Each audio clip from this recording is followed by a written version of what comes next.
అర్ధ పరిజ్ఞానంతో మీడియా చేస్తున్న అత్యుత్సాహమే తెలుగుదేశానికి, బాబు గారికి రాబోయే రోజుల్లో కష్టాలవుతున్నాయి. అది ఖచ్చితంగా చెక్ చేసుకోవాలి. సరే మేబీ ఇది కరెక్ట్ అనుకుంటే ఇక వాళ్ళ ఇష్టం, దాన్ని ఎవరేం చేయలేరు. ప్రతి ఇప్పుడు వాస్తవంగా జగన్‌ని వద్దనుకుని దూరమైంది సొంత పార్టీ కార్యకర్తలే, సొంత నాయకులే. ఎందుకంటే ఎలాంటి డబ్బులు సంపాదించుకోనీయలేదు అని నాయకులు, అదే సందర్భంలో తమకు తగిన గుర్తింపు ఇవ్వలేదు వాలంటీర్ల ద్వారా అన్నటువంటి ఉద్దేశంతో కార్యకర్తలు జగన్‌కి దూరం అయ్యారు. జగన్‌కి బుద్ధి చెప్పాలనే వాళ్ళెవరూ కూడా ఎన్నికల్లో పని చెయ్యలేదు. దాని ఇంపాక్ట్ తెలుగుదేశం ఇవాళ ఇంత ఘన విజయం సాధించడం సాధ్యమైంది కూటమి ప్రభుత్వం. వాళ్ళ మీద కేసులు పెట్టి వాళ్ళ మీద ఏదో ఒక రకంగా వేధిస్తూ ఉండటంతో వాళ్ళకి గత్యంతరం లేని పరిస్థితుల్లో ఇప్పుడు జగన్ ఎక్కడికి పోయినా ఎగబడి వెళ్ళక తప్పని పరిస్థితి అయింది. ఆ నాయకులు వెనకాల మళ్ళీ పరుగులు పెట్టాల్సినటువంటి పరిస్థితి వచ్చింది. ఇది జగన్‌కి దూరమైన కార్యకర్తని ఈ తరహా యాక్టివిటీతో దగ్గర చేర్చినట్టయింది. అట్లాగే ప్రభుత్వ ఉద్యోగులు వాస్తవంగా జగన్‌కి ఒక్కళ్ళు కూడా ఓటేసినోళ్ళు లేరు. ఎందుకయ్యా అంటే మేబీ ఒక 5% 10% ఏమన్నా వేస్తే వేసి ఉండొచ్చేమో. కానీ 100కి 90, 95% మంది వెయ్యల. ఎందుకంటే ముందు అక్కడ అతను మధ్యంతర భృతి ఇచ్చాడు.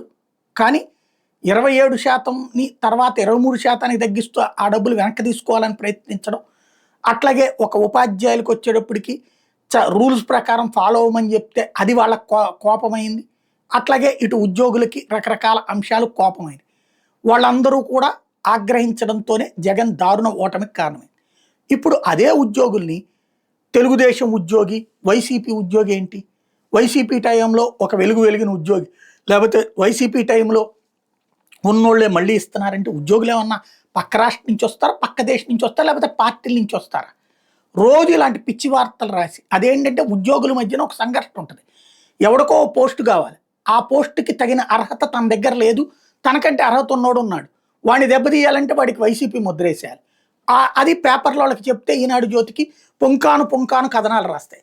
దాన్ని చూసి ఈ కట్టర్ కార్యకర్తలు సోషల్ మీడియాలో పోస్ట్ చేస్తారు. దాన్ని చూసి ఎందుకు వచ్చిన గొడవ అని చెప్పేసి వాళ్ళని పక్కన పెడతారు. తద్వారా జగన్ ఉన్నప్పుడు వీళ్ళు అసలు మామూలుగా పనిచేసి పెట్టింది ఏముందని అక్కడ అంతా వాలంటీర్లు ఇల్లే గజ్జేసింది. కానీ ఇప్పుడు వీళ్ళకి గత్యంతరం లేని పరిస్థితి తీసుకొస్తున్నారు. ఇప్పటికే ఐఏఎస్లో ఐపీఎస్లో మీరు ఎవరినైతే పక్కన పెడతారో ఎందుకు పెట్టారు, వాళ్ళందరూ జగన్ మనుషులు అని చెప్పేసి. అప్పుడు రేపు పొద్దున వాళ్ళందరూ జగన్కి సచ్చినట్టు హెల్ప్ చేయాలి కదా, లేకపోతే వాళ్ళ జీవితకాలం బానిస బతుకులు అవుతాయి కదా. ఇట్లాగా అనవసరంగా ఒకప్పుడు చంద్రబాబు గారు ఇట్లాంటి యాటిట్యూడ్ ఉండేది కాదు. మనం ఉద్యోగి ప్రభుత్వం ఎవరు వస్తే వాళ్ళ తరపున మాట వింటారు అనే తరహా ఉండేది. ఇప్పుడైతే ఈ సగం నాలెడ్జ్ మీడియాతో మరి తెలుగుదేశానికి లాభమో బలమో శాపమో భవిష్యత్ తేల్చాలి.